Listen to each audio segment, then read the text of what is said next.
ঠিক আর দুদিন বাকি, ঠিক দুদিন পরেই কিন্তু প্রতিষ্ঠিত হতে চলেছে অনেক অনেক দিনের আশা রাম মন্দিরের প্রতিষ্ঠা। সারা ভারতবাসী কিন্তু তাদের মনের আনন্দে উচ্ছ্বসিত হয়ে রয়েছে। কিন্তু পশ্চিমবঙ্গে ঠিক আজকের চিত্রটা কিন্তু একটু একটু আলাদা, কারণ এখানে রাজ্য বিজেপির পক্ষ থেকে যে বঙ্গ সঙ্গীত উৎসবের আয়োজন করা হয়েছিল সেটা কিন্তু আজকে আর পালন করা গেল না। কিন্তু কেন গেল না অবশ্যই আমরা শুনে নেব।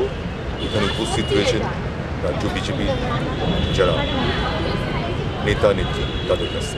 একদিকে রাম মন্দির প্রতিষ্ঠা উপলক্ষে সারা ভারতবর্ষ জুড়ে কিন্তু অত্যন্ত আনন্দের উৎসব, আবার পশ্চিমবঙ্গের দিকে তাকালে একটু যেন আমরা ভিন্ন কিছু দেখতে পাচ্ছি।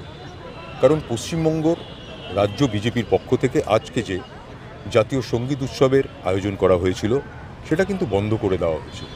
কিন্তু এই বন্ধ করে দেওয়ার পেছনে কারণটা কি, অবশ্যই সেটা আমরা জেনে নেব।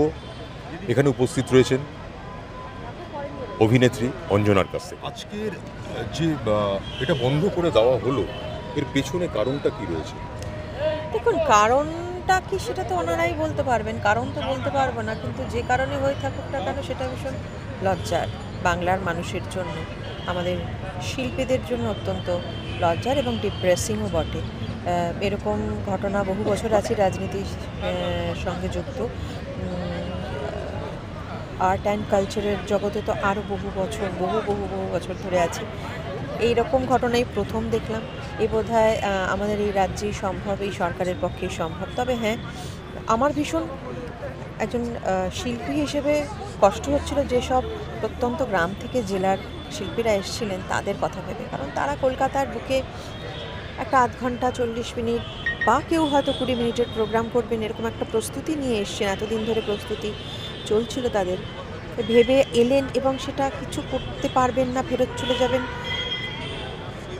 একটা শিল্পী মনে কতটা আঘাত লাগে, কতটা কষ্ট নিয়ে তারা বাড়ি ফিরবেন, এইটা ভেবে আমার খারাপ লাগছিল। কিন্তু ওই যে শিল্প আর শিল্পীকে তো রঙে বেঁধে রাখা যায় না। যেটা করা হলো, মানে যেটা আমরা সবাই মিলে করলাম, স্টেজ বাঁধতে দেবে না, আলো দেবে না, ইলেকট্রিক কানেকশন দেবে না, মাইক ছাড়া, বক্স ছাড়া, আলো ছাড়া, দিনের আলোতে স্টেজ যতটুকু বাঁধা হয়েছে তার মধ্যে শিল্পীরা বসে, যে কজন এসছে প্রত্যেকটি জেলার সবাই যা যা প্রিপারেশন করে এসেছেন, মাইকে আর হাজার হাজার মানুষের সামনে সেই প্রোগ্রামটা করতে পারেনি, কিন্তু তাদের মনের জ্বালা মিটিয়ে কিন্তু গেছেন, এখানে প্রোগ্রাম করেছেন এবং আমরা সবাই মিলে তাতে পার্টিসিপেট করেছি, প্রচণ্ড এনজয় করেছি। এবং সবথেকে মজার যেটা এবং ভীষণ হঠাৎ করে এটা আজকের দিনের জন্য একটা ভীষণ মিনিংফুলও মনে হলো, সেটা লাস্ট গান যেটা হলো সেটা হলো হরি বল হরি বল। এটা আমার কিনা একটা মনে হচ্ছিল যে এই সরকারের হরি বলটা হচ্ছে কিনা। একটা কথা হচ্ছে যে আপনি তো শিল্পী হিসাবে একজন শিল্পীর মানসিকতাটাকে অনুভব করে বললেন, কিন্তু বিজেপি নেত্রী হিসাবে আমি আপনার কাছ থেকে এটুকু জানতে চাইছি যে এই যে রাম মন্দির প্রতিষ্ঠা হচ্ছে সারা ভারতবর্ষ জুড়ে, সারা ভারতবাসীর সেন্টিমেন্টের কাছে কতটা পৌঁছতে পারবেন, তাদের মনের কাছে কতটা পৌঁছতে পারবেন বলে আপনি কি মনে করেন একজন বিজেপি নেত্রী হিসাবে? সেটা আমরা নিউজ পেপার খুললে সকালবেলা অথবা যে কোনো টিভি চ্যানেল খুললে লাস্ট 7 দিন ধরে খুলে আমরা দেখতে পাচ্ছি অযোধ্যায় কোথা না কোথা থেকে মানুষ পিল পিল করে ঢুকছে। এটার কি মানে? এবং আমি জানি পশ্চিমবঙ্গ থেকেও বহু মানুষ গেছে, যাদের হয়তো লুকিয়ে যেতে হচ্ছে, খুবই দুর্ভাগ্য। জানতে পারলে তাদের বাড়িঘরদোর হয়তো জ্বালিয়ে পুড়িয়ে দেওয়া হতে পারে, তাদের উপর নানা রকম অত্যাচার হবে। কিন্তু পশ্চিমবঙ্গ থেকেও কিন্তু বহু মানুষ গেছে অযোধ্যাতে। কাজেই এরা তো একটা অদ্ভুত, সেই দিনকেই কালীঘাটে পুজো দিয়ে পার্ক সার্কাসে মঞ্চ বেঁধে সভা করবেন। কি বোঝাতে চান, কি বলতে চান আমি জানি না। মানে আমি সনাতনী, আমি হিন্দু, সেটা বলবার মধ্যে কি লজ্জা হয় ওনাদের আমি ঠিক জানি না। আমার তো খুব গর্ব হয়, আমি ঈশ্বর বিশ্বাসী, আমি হিন্দু, এটা বলতে আমার গর্ব হয়। তো যারা হিন্দু তাদের বলতে লজ্জা হয় কেন আমি জানি না। মানে কোনো রাম মন্দির তৈরি হচ্ছে বা রামনবমী পালন হচ্ছে, কিছু একটা হলেই তারা কেন মির্জা বুরুজ বা পার্ক সার্কাসে চলে গিয়ে মিছিল করেন, সভা করেন, আমি জানি না। আরেকটা কথা দিদি জানতে ইচ্ছা করছে যে রাম মন্দির প্রতিষ্ঠিত তো হতেই চলেছে, এটা কি ভবিষ্যতে ভারতবর্ষ একটা হিন্দু রাষ্ট্র হিসাবে প্রতিষ্ঠিত হতে পারে? সেটা আপনার কি মনে হয়, আপনার অ্যাজাম্পশনটা আমি জানতে চাইছি। হলে আমি খুশি হব, কারণ হিন্দু রাষ্ট্র হওয়ার মধ্যে তো কোনো অপরাধ নেই। আমি তো হিন্দু, এবং হিন্দু রাষ্ট্র যদি এটা কেউ ডিক্লেয়ার করতে পারে, সে একমাত্র নরেন্দ্র মোদীজিই পারবে। আমি তো খুব চাইছি যে এরকমটা হোক। দিদি, একটা বিষয় খুব জানতে ইচ্ছা করছে যে এই যে রাম মন্দির প্রতিষ্ঠিত হতে চলেছে, এটা তো একটা হিন্দু সেন্টিমেন্ট, হিন্দুদের ভালো লাগা, কিন্তু আমরা দেখতে পাচ্ছি এই রাম মন্দির প্রতিষ্ঠা হওয়ার পেছনে কিন্তু অনেক মুসলমানরাও ডোনেট করেছেন। এটাকে আপনি কী হিসাবে দেখছেন? এটা তো একটা সর্বধর্ম সমন্বয়, কারণ আমাদের যে প্রধানমন্ত্রী নরেন্দ্র মোদীজি, উনি সবসময়ই সবকা বিকাশ সবকা বিশ্বাস এটাতেই করেন, বিশ্বাস করেন। তো এই সবকা সাথ সবকা বিকাশ সবকা বিশ্বাস যে আমাদের নীতি, তো মুসলমানরা সেটা বুঝেছেন। এরা অহিন্দু, কিন্তু এরা জানেন যে এই প্রধানমন্ত্রী সবার ভালো চান। আমি কিছুদিন আগে ইউপিতে গেছিলাম, আমি দেখে এসেছি গিয়ে আজকে বাবা বিশ্বনাথের মন্দিরে মুসলিম মেয়েরা বোরখা পরে ঢুকছে, পুজো দিচ্ছে, বাবার মাথায় জল ঢালছে। আজকে আমিও কোনো এক সময় হাজি আলী মন্দিরে গেছি, আমি আজকে রাজস্থানে গিয়ে ওখানে আমি ওখানকার যে দরগা আছে সেখানে আমি পৌঁছে গেছিলাম। তো আজকে আমরা ঈশ্বর বিশ্বাস যারা করি, ঈশ্বরবাদে যারা বিশ্বাস করি, আমার মনে হয় এই যে হিন্দু মুসলিম বিভেদ, এটা এখানকার যিনি মুখ্যমন্ত্রী পশ্চিমবঙ্গের তিনিই করেন, অন্য কেউ করেন না।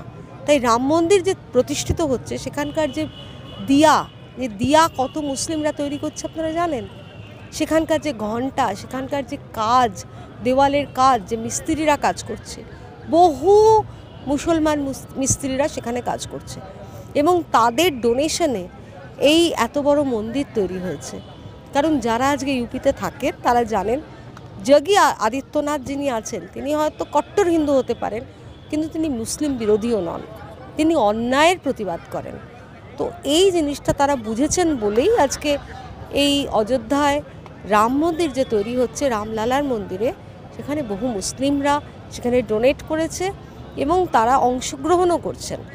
আমি একজন মহিলাকে দেখলাম, তিনি বম্বে থেকে হেঁটে হেঁটে রামলালার একটা ছোট পোস্টার তিনি পিঠে এবং সামনে নিয়ে পুরো পদব্রজে উনি যাচ্ছেন কোথায় না, রাম মন্দির দর্শনে।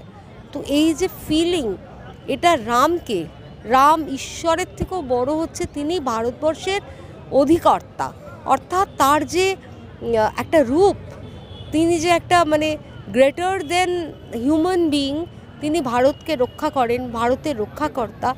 এই বিষয়টা যারা বোঝেন, যারা অনুভব করেন, তারা রামকে কোনোদিন হিন্দু গড হিসেবে আলাদা করে পুজো করেন না, তারা সবাই পুজো করেন তাকে ভারতবর্ষের অধীশ্বর হিসেবে, সে হিন্দু হোক মুসলিম হোক সবাই। আরেকটা কথা দিদি, আপনি একটু আগে যে কথাটা বললেন খুব গুরুত্বপূর্ণ কথা, সেটা হচ্ছে যে মুসলিম মহিলারা বোরখা পরে পুজো দিচ্ছেন, কিন্তু এখানে একটা প্রশ্ন এসে যায়, এটা কি সত্যিকারের তাদের একটা সংস্কার থেকে দিচ্ছেন, নাকি একটা কোনো আমরা মহিলাদের একটা ধারণা বা ভীতি যে আমরা যদি পর্দার আড়াল থেকে বেরিয়ে আসি তাহলে আমাদের ক্ষতি হতে পারে, সেই সম্বন্ধে আপনার মতামতটা কী?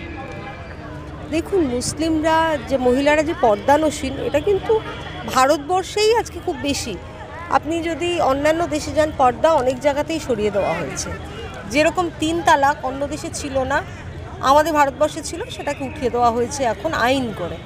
তো এই তাৎক্ষণিক 3 তালাক যেটা, সেরকমভাবেই এখানে পর্দানসীন করে রাখা হয়েছে মুসলিম মহিলাদেরকে। যার জন্য একটা কথা আগে আমি শুনতাম, যেটা বলতেন যে আলী জানে না আলিয়া গিয়ে ভোট দিচ্ছে মোদিকে। তার মানে মোদির প্রতি তাদের যে ভরসা, অর্থাৎ তাৎক্ষণিক 3 তালাককে তুলে দিয়েছেন মোদিজি, তার মানে তিনি আমাদের ভরসা। আগামী দিনে আমাদের কোনো অসুবিধায় আমরা তাকে পাশে পাব, এই যে তাদের ফিলিং। কিন্তু পর্দা তাদের রাখতে হচ্ছে, কারণ পর্দা না থাকলে তারা তাদের সমাজে মানে তাদের ধিক্কার জানাবে, তাদেরকে তিরস্কার করবে, এই পর্দা নিয়েই তারা যাচ্ছে, তাতে কোনো অসুবিধা তো নেই। তাদের যার যেটা রীতি, যার যেটা নীতি, ধর্ম যার যার, আমাদের তো তাতে কোনো অসুবিধা নেই। কিন্তু তারা যে যাচ্ছে বাবা বিশ্বনাথের মন্দিরে, আমি নিজের চোখে দেখে এসেছি, যেটা আমার ভালো লেগেছে, অর্থাৎ এই যে সর্বধর্ম সমন্বয়, বিকশিত ভারত, তা যেন প্রতি মুহূর্তে প্রতি পদক্ষেপে আমরা টের পেয়েছি, অন্তত উত্তরপ্রদেশে গিয়ে। পশ্চিমবাংলাতেও আস্তে আস্তে অনেক জায়গায় হচ্ছে, আমরা অনুভব করছি। আজকে যে শিল্পী সমন্বয় এখানে হয়েছে, শিল্পীরা এসেছেন, সেটাতে বোঝা যাচ্ছে যে বার্তা ছড়াচ্ছে যে মোদিজিকেই চাই আগামী দিনে। কলকাতা থেকে পার্থ প্রতিম সাহা রিপোর্ট, গঙ্গা টিভি।